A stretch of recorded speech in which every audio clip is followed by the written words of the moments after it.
მოგესალმებით პატივცემულო ტელემაყურებლებო, დღეს სამშაბათია, 21 საათი და 30 წუთი და ვიწყებთ გადაცემას რუსთავის ადვოკატი. დღევანდელი გადაცემის თემა გვექნება იურიდიული ფაქტები და შემდგომ თუ დაგვრჩა კიდევ სხვა კითხვებსაც, მოქალაქეების დასმულ კითხვებსაც უპასუხებთ, დრო თუ დაგვრჩა. დღევანდელი გადაცემის სტუმარია ქალბატონი იურისტი, ქალბატონი მარია მამუკაშვილი. მოგესალმებით ქალბატონო მარია. მოგესალმებით ტელემაყურებლებს. ქალბატონი მარიამი არის ადამიანის უფლებათა სამართლებრივი ცენტრის იურისტი. კიდევ ერთხელ მოგესალმებით და დავიწყოთ თემა, რომელიც ასე ვთქვათ დავაანონსეთ, იურიდიული ფაქტები. ტელეფონს შევახსენებ მაყურებელს სტუდიაში, პირდაპირ ეთერი გვაქვს და შეგიძლიათ დაგვირეკოთ და დაგვისვათ კითხვები. ტელეფონის ნომერია 25 44 00, დაგვირეკეთ და გიპასუხებთ. დავიწყოთ პირველი კითხვა, ესე იგი, იურიდიული ფაქტები, როგორც ვიცით, სამოქალაქო კანონმდებლობით რას ნიშნავს იურიდიული ფაქტი, როგორ ვის მიმართავთ, სასამართლოს მიმართავთ, ზოგადად პრაქტიკაში როგორ გვხდება ეს იურიდიული ფაქტები, ზოგადად გითხარით და შემდგომ დავაკონკრეტოთ კითხვები. მოგახსენებთ, რომ იურიდიული ფაქტები უდავო წარმოების წესით განსახილველი საქმეებია.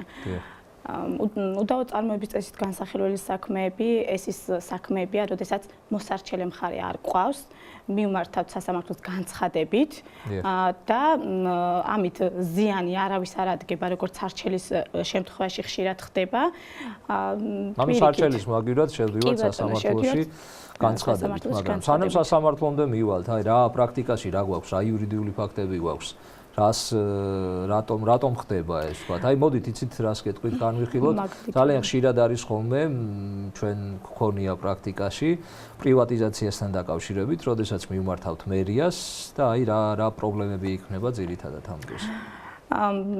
ასეთ კი მაგალითად ორდერიდან დავიწყოთ. აი ორდერით მოდის მოქალაქე თავის ნახაზით, თავის ყველაფრის დოკუმენტებით და მერიაში წარადგენს ამ ყველაფრის დოკუმენტაციას, რომ გააკეთოს პრივატიზაცია და შემდეგ რა ხდება? ესე იგი ეს არის, როდესაც მერიას მიმართავს მოქალაქე ორდერით პრივატიზაციის მიზნით და ორდერში არსებობს სახელში, გვარში, ან ამის სახელში არსებული შეცდომები, ან ინიციალებთან დაკავშირებით არის შეცდომა, მერია ადგენს ხარვეზს და მოქალაქეს მიუთითებს, რომ გამოასწოროს ხარვეზი.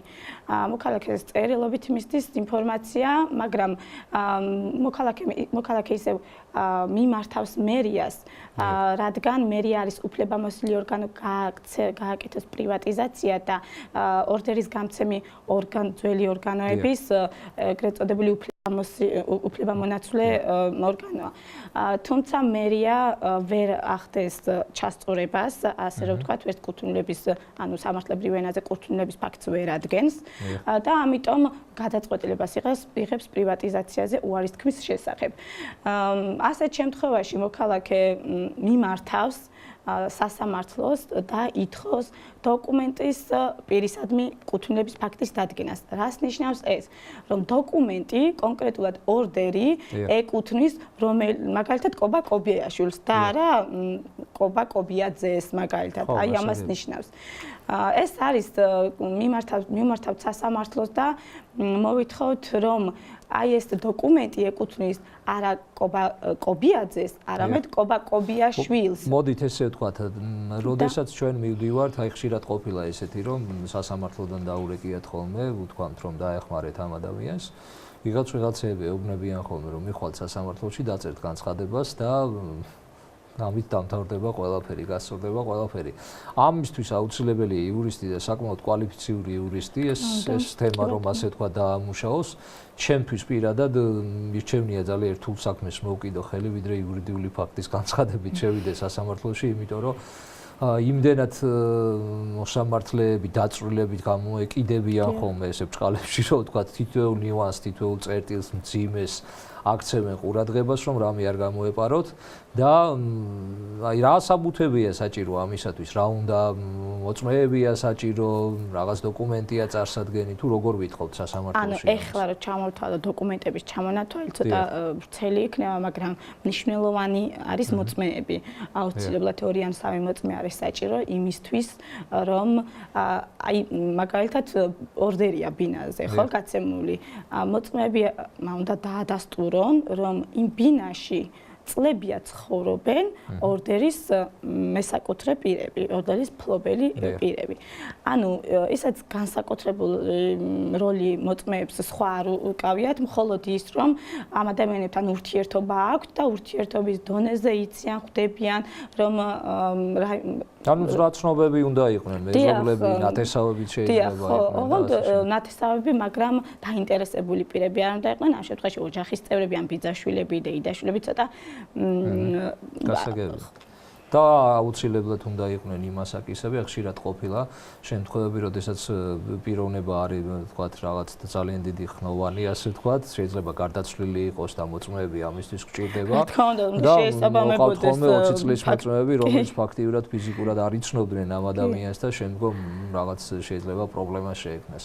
აი, რა იურიდიულ ფაქტებს ვადგენთ გარდა იმისა, რომ კუთვნილება, დოკუმენტის კუთვნილებას როცა ვითხოვთ, ხო, კიდევ რა იურიდიული ფაქტები გვაქვს?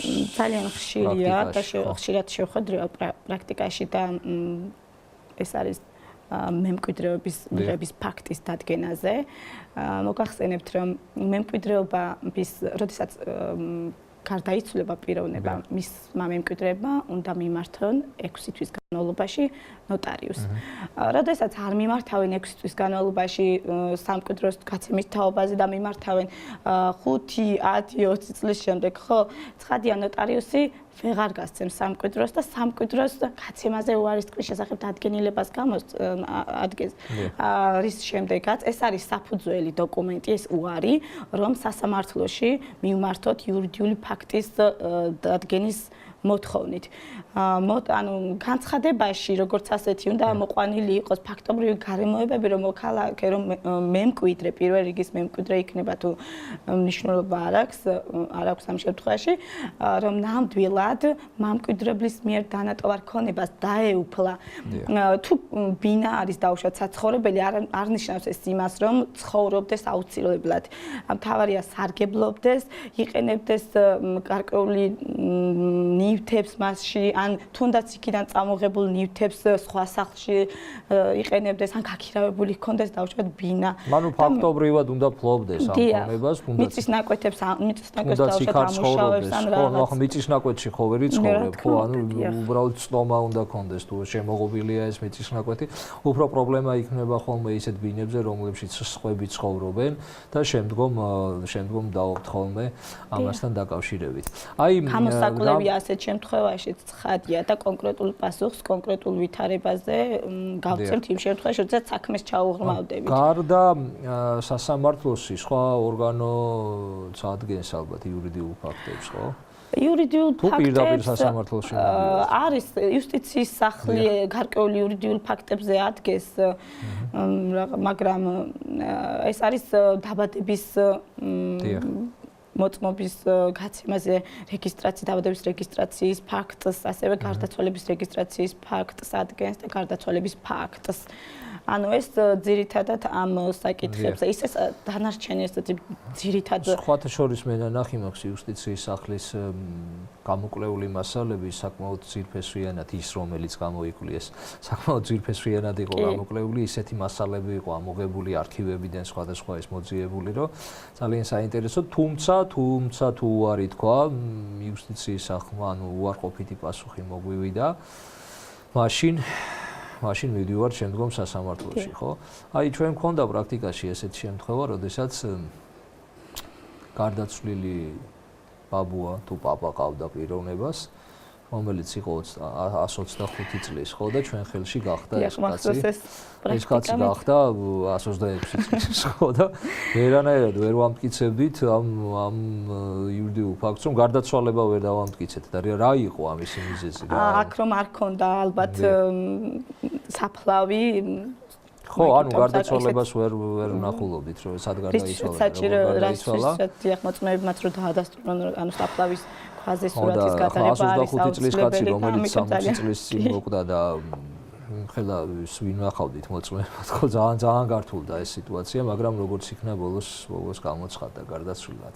აი იურიდიული ფაქტი, იურიდიული ფაქტის დადგენისა, სადაც სახელშია შეცდომა, ასოა შეცდომით, სახელია შეცდომით, ამასთან ბაჟია გადასახდელი, ხო? რანაირად იხდება ეს ბაჟი? ვთქვათ, ერთი შეცდომა არის თუ 10 შეცდომა, ამას განსხვავება აქვს როგორ? რადგან იუსტიციის სახლსაც შევეხეთ, იუსტიციის სახლში უფასო არის ეს იურიდიული ფაქტები, მაგრამ სასამართლოსთვის სახელმწიფო ბაჟი გადასახდელი არის ერთი იურიდიულ ფაქტზე 25 ლარი არის გადასახადი და მაგრამ იმ შემთხვევაში თუ სახელში ინიციალები არის დაუშვათ 2 ან 3 ხმოვანი არის შეცდომით და დანარჩენი სწორი, ასეთ შემთხვევაში 2 ან 3 25 ლარს, 2 ან 35 ლარს ვერ გადავიღდით. ერთი 25 ლარი და ერთი იურიდიულ ფაქტად ჩაითვლება. მაგრამ თუ ორდერში თქვათ ერთი პიროვნების მეორეს და მესამეს სხვა და ანუ ბევრი შეცდომები თუა და ცალ-ცალკე პიროვნებას ეკუთვნის. ესე იგი თუ სწორად მივხვდი, იმდენი 25 ლარი უნდა გადავიხადოთ, ხო? და ვინ თავისუფლდება გადასახადისგან, არის თუ არა ესეთი ხალხი, ბაჟის გადასახადისგან თავისუფლდება? დიახ, ძირითადად კანონში სპეციალურად ჩამონათვალი არის, ვინც თავისუფლდებიან და ერთ-ერთი ეს არის სოციალურად დაუცველები, ვინც საარსებო შემწეობას იღებენ, კანონი პირდაპირ თავისუფლებს მათ და კიდევ გასაგები. ესე იგი, შემდეგ გადავიდეთ, მე მგონი იურიდიული ფაქტები ამოვწურეთ, რა ვიცი, კიდევ რამე ხო არ გვაქვს პრაქტიკაში ისეთი რაც არ გვითქვამს და საინტერესო იქნება მოქალაქეებისთვის. თუ არა და გადავიდეთ შემდეგი კითხვიდან. აი სამკვიდროსთან დაკავშირებით გვაქვს ესეთი კითხვა, როდიდან ითვლება სამკვიდრო მიღებულად? როდის ვიღებთ სამკვიდროს? განაცხადის მომენტიდან თუ სამკვიდრო მიღებულად ითვლება სამკვიდროს გახსნის მომენტიდან და ეს ტერმინი სამკვიდროს გახსნა გულისხმობს მამკვიდრებლის გარდაცვალების მომენტიდან და როდესაც მივიღებთ სამკვიდრო მოწმობას. ჩვენ მაშინაც გქონია, ესე იგი, ანუ როდესაც მერიასთან დაკავშირებით ვიტყვი კიდე იურიდიულ ფაქტებთან დაკავშირებით, როდესაც ორდერში არის შეცდომა, მანამდე თუ გარდაცვლილი იქნება პიროვნება და ჯერ უნდა მოვითხოვოთ იმის რომ დარეგისტრირდეს იმის ქონებაც, უნდა მივიღოთ სამკვიდრო, ხო? ანუ იქამდე სანამ მივალთ პრივატიზაციამდე, შეიძლება გითხრას უარი იმან ნოტარიუსმა. არა იმიტომ რომ ფაქტობრივად ვერ ფლობთ, ეგან ვისაუბრებთ მაგაზე, ხო? ფაქტიურ ფლობაზე 6 თვის გასვლის შემდეგ. ანალოგიური შეიძლება იყოს, იგივე ის ასო იყოს შეცდომა, სახელი იყოს შეცდომა, ხშირად ნათესაური კავშირი ვერ დგინდება, შეიძლება 6 თვეში ჩავეტიოთ გარდაცვალებიდან. მაგრამ შემდგომ ნათესაური კავშირიც რაღაც მომენტში ვერ დავადგინოთ, თუნდაც ასოს თუ სახელის და გვარის ასეთ შემთხვევაში ნებისმიერი დოკუმენტი, მხოლოდ ორდერებზე კუთვნილების ფაქტი არ დგინდება, ნებისმიერი დოკუმენტის კუთვნილების ფაქტი დგინდება, ოღონდ უნდა არსებობდეს მიზეზი და საფუძველი. იმ შემთხვევაში, როდესაც მიმართეთ ორგანოს, როგორც მერია განვიხილეთ ხომ, უფლებამონაცვლე ორგანო არის დაუშვათ აღმასკობის საბჭოსი და მიმართავთ ისევ მერიას, რომ ჩაასწოროს ან ჩასწორება ცუდის ტერმინი არის, უბრალოდ მოქალაქეები ვიათ ხშირად დაგვიდასტუროს, ხოლმე კი ბატონო, კუთვნილების ფაქტი.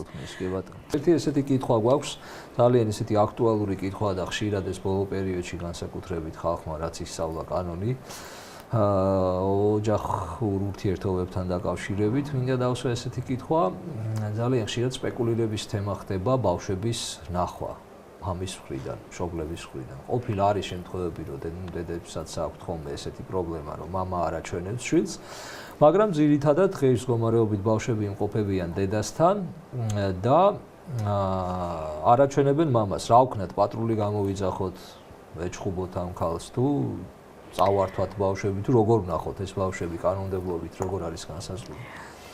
დავიწყოთ იქიდან რომ მშობლებს შვილების მიმართ თანაბარი უფლება მოვალეობები აქვთ. შვილები უფლებამოსილნი არიან, ჯანსაღ გარემოში გაიზარდნენ, ოჯახში გაიზარდნენ. ამასთანავე მშობლები ვალდებულნი არიან, რომ ბავშვს შეუქმნან ყველანაირი პირობა იმისთვის, რომ ბავშვის ფსიქიკა არ დაირღვას, ასევე გაიზარდნენ იმ გარემოში, რომ ბავშვებმა თავიანთი მომავლისთვის ეს ჯანსაღ გარემოში რო იცხოვრონ, კი ბატონო, მაგრამ ეს ფერადაც დახატული, მაგრამ დასშვებით, აი მამა ვარ და ცოლი არ მაჩვენებს ბავშვს, აი ნებისმიერი მიზეზით, მოდი ჯერ ნებისმიერი მიზეზით ვთქვათ. როგორ მოვიქცე, ვის მიმართო, ვიჩინო, თუ რა უნდა გავაკეთო? სასამართლო არის ორგანო, სადაც მამა მიმართავს სარჩელით და ითხოვს ბავშვის ნახვის დღეების განსაზღვრას. ბავშვის ნახვის დღეების განსაზღვრაზე უნდა შეთანხმდნენ მხარეები, ანუ დედაც და მამაც, ასეთ შემთხვევაში. იმ შემთხვევაში თუ ვერ შეთანხმდებიან, მაშინ მოსამართლე ადგენს. ასეთ შემთხვევაში, რომ შურისძიების მიზნით დედა არ აჩვენებს ბავშვს მამას, ძალიან ცუდია, რადგან ბავშვის შურისძიების მიზნით ის თავიანთი კონფლიქტი და რაღაც ეს ანუ მშობლებიდან ძალზე ან სიძეზე ან დედამიწიდან ეს პრაქტიკაში ძალიან ბევრი მქონია, როდესაც დედა მესმის მისიც რომ თვითონ არ მუშაობს, ზოგს 2 შვილი ყავს, 3 შვილი ყავს, ფიზიკურად ვერ მუშაობს, მიუხედავად თავისი როგორც არ უნდა განათლებული და ნასწავლი იყოს, ასე ვთქვათ, იმიტომ რომ ის შვილებს მოვლა უნდა, ხო, არ ყავს დამტოვებელი. ეს ქმარიც უმრავლეს შემთხვევაში ყოფილი მეუღლე ბავშვების მამა არ უხდის თუ ვერ უხდის ალიმენტს და ამ ალიმენტის ის რო ალიმენტს არ მიხდის, მე ბავშვებს არ ვაჩვენებ.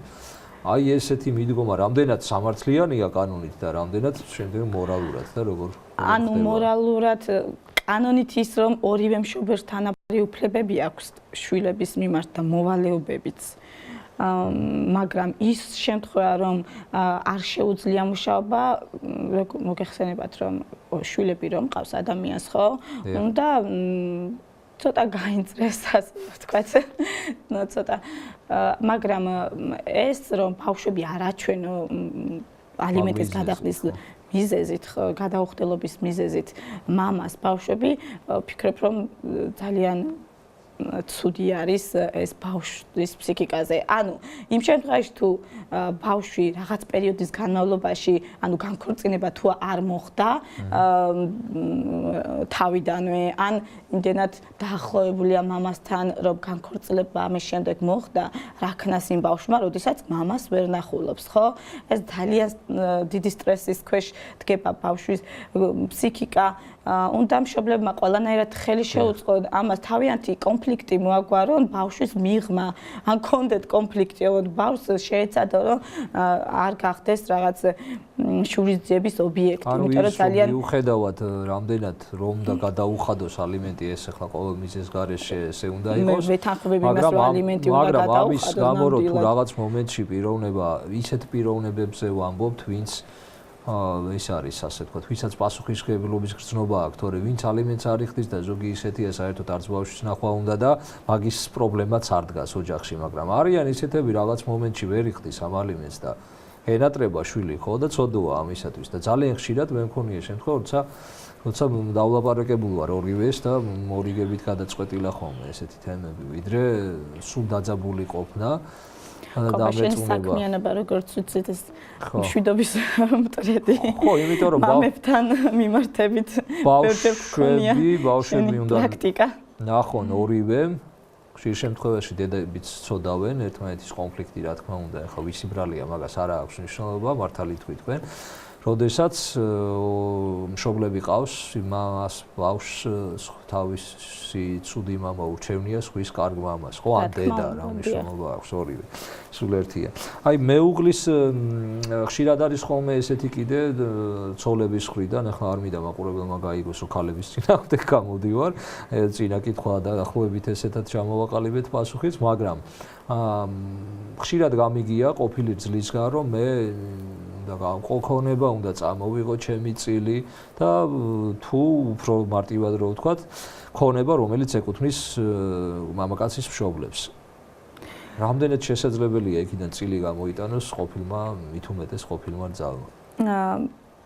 მინდა აღვნიშნო, რომ ყოფილ რძალს და სიძეს საერთოდ ქონებაზე არ მიუწვდებათ ხელი, ანუ სამართლებრივად ესე არ აქვთ უფლება რომ მოითხოვონ რაიმე წილი.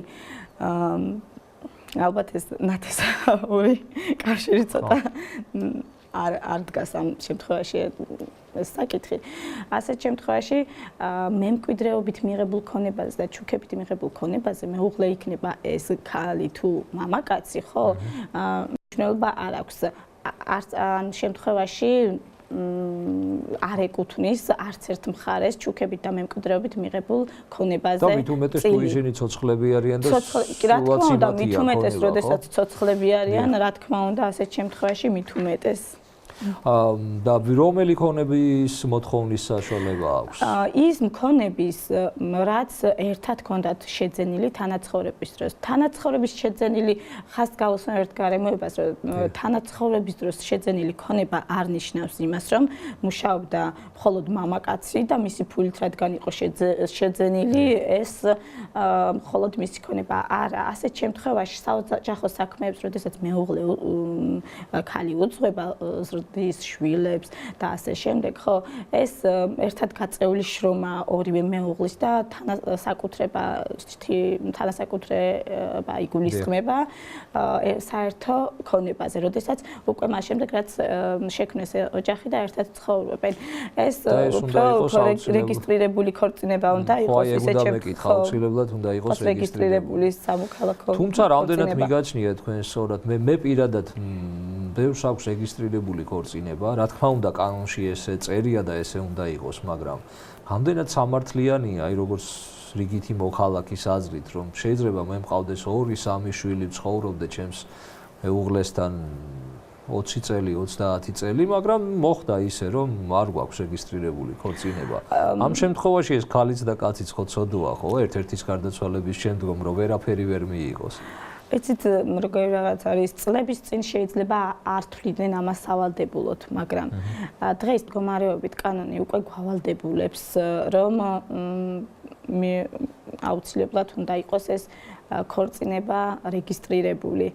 ამიტომ კანონს გვერდს ვერ აუვლით და ასეთ შემთხვევაში ჩვენ ვერაფერს ვერ ვიზავთ, გარდა იმისა, რომ თუ გარდაიცვლება მეუღლე და ყავს მემკვიდრეებად ქორწინებაში, რეგისტრირებულ ქორწინებაში, რომ არ არის ქალბატონი ის და მისი შვილები, მაშინ პირველი რიგის მემკვიდრეები ესე მისი შვილები იქნებიან ასეთ შემთხვევაში და მოაწერონ ის ხელი ამდენი წელი ხო, მანამ გარდაიცვლება, ისეთ შემთხვევაში მაგრამ თუ გარდაიცვლება. აი, ალიმენტთან დაკავშირებით გამომჩა წელან დამეკითხა, ალიმენტის დროს, როდესაც მამა ვერ იხდის თუ არ იხდის თანხას, თუ შეგვიძლია ვინმე სხვას მოვთხოვოთ კიდე ალიმენტი.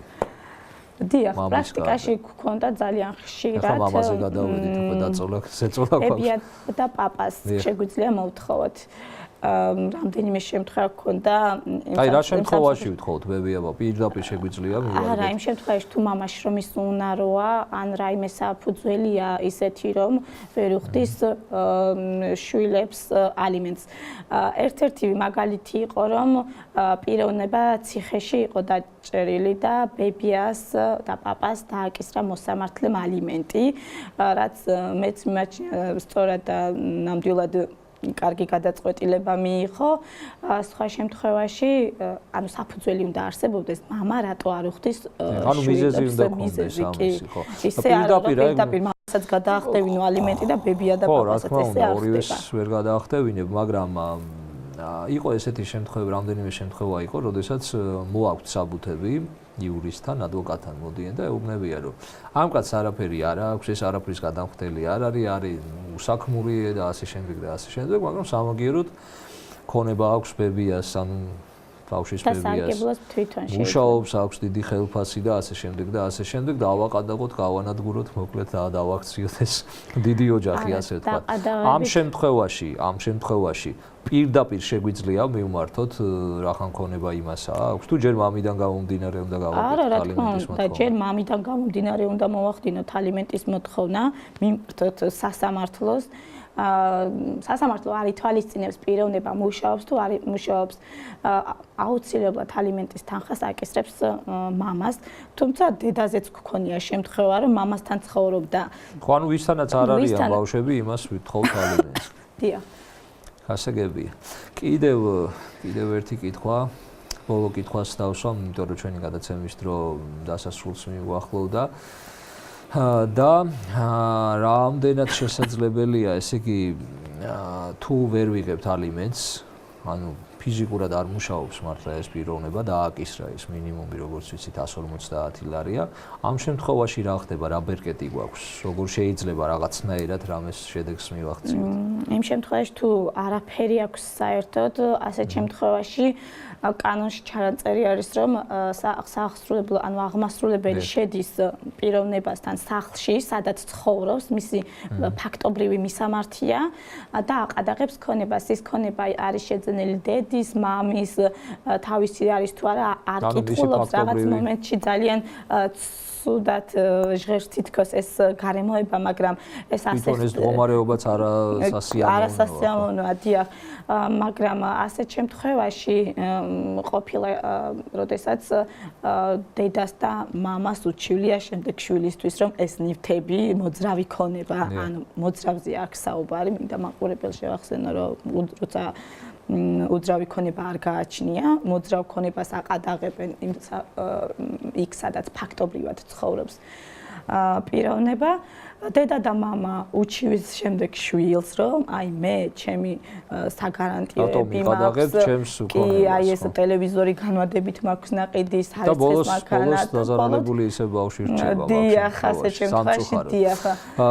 მოდით ერთ პატარა განმარტებას გავაკეთებ და დაგემშვიდობებით მე იმ მოქალაქეებისთვის, რომლებიც ასე ვთქვათ განქორწინებულიც არ არიან და უკვე სასამართლოში გარბიან, მოგახსენებთ, რომ აუცილებელი არ არის ალიმენტის მოთხოვნით და თანხის მოთხოვნით ბავშვისთვის მიმართოთ სასამართლოს, შეიძლება მოხდეს შეთანხმებითაც. შეიძლება ნოტარიულად ან საახსრულებაში მიხვიდეთ პირდაპირ და დაწეროთ განცხადება. აქედან გამომდინარე, რაც უფრო შეთანხმებით იქნება ეს ბავშვის ნახვის დღეები, იქნება ალიმენტის მოთხოვნა და დანიშვნა თუ ასე შემდეგ და ასე შემდეგ, აითვალისწინეთ, რომ უპირატესობა და უპირველესი არის ბავშვის ინტერესებიდან გამომდინარე. მოიქეცით ისე, რომ ბავშვის ფსიქიკა, ფიზიკურად და ფსიქიკურად არ დაზარალდეს. დღევანდელი გადაცემა კი დამთავრებულია, გემშვიდობებით, საინტერესო იყო თქვენთან საუბარი, ქალბატონო მარიამ, ჩვენ კვლავ შევხვდებით ერთმანეთს. მოვალ სამშაბათს 21 საათსა და 30 წუთზე.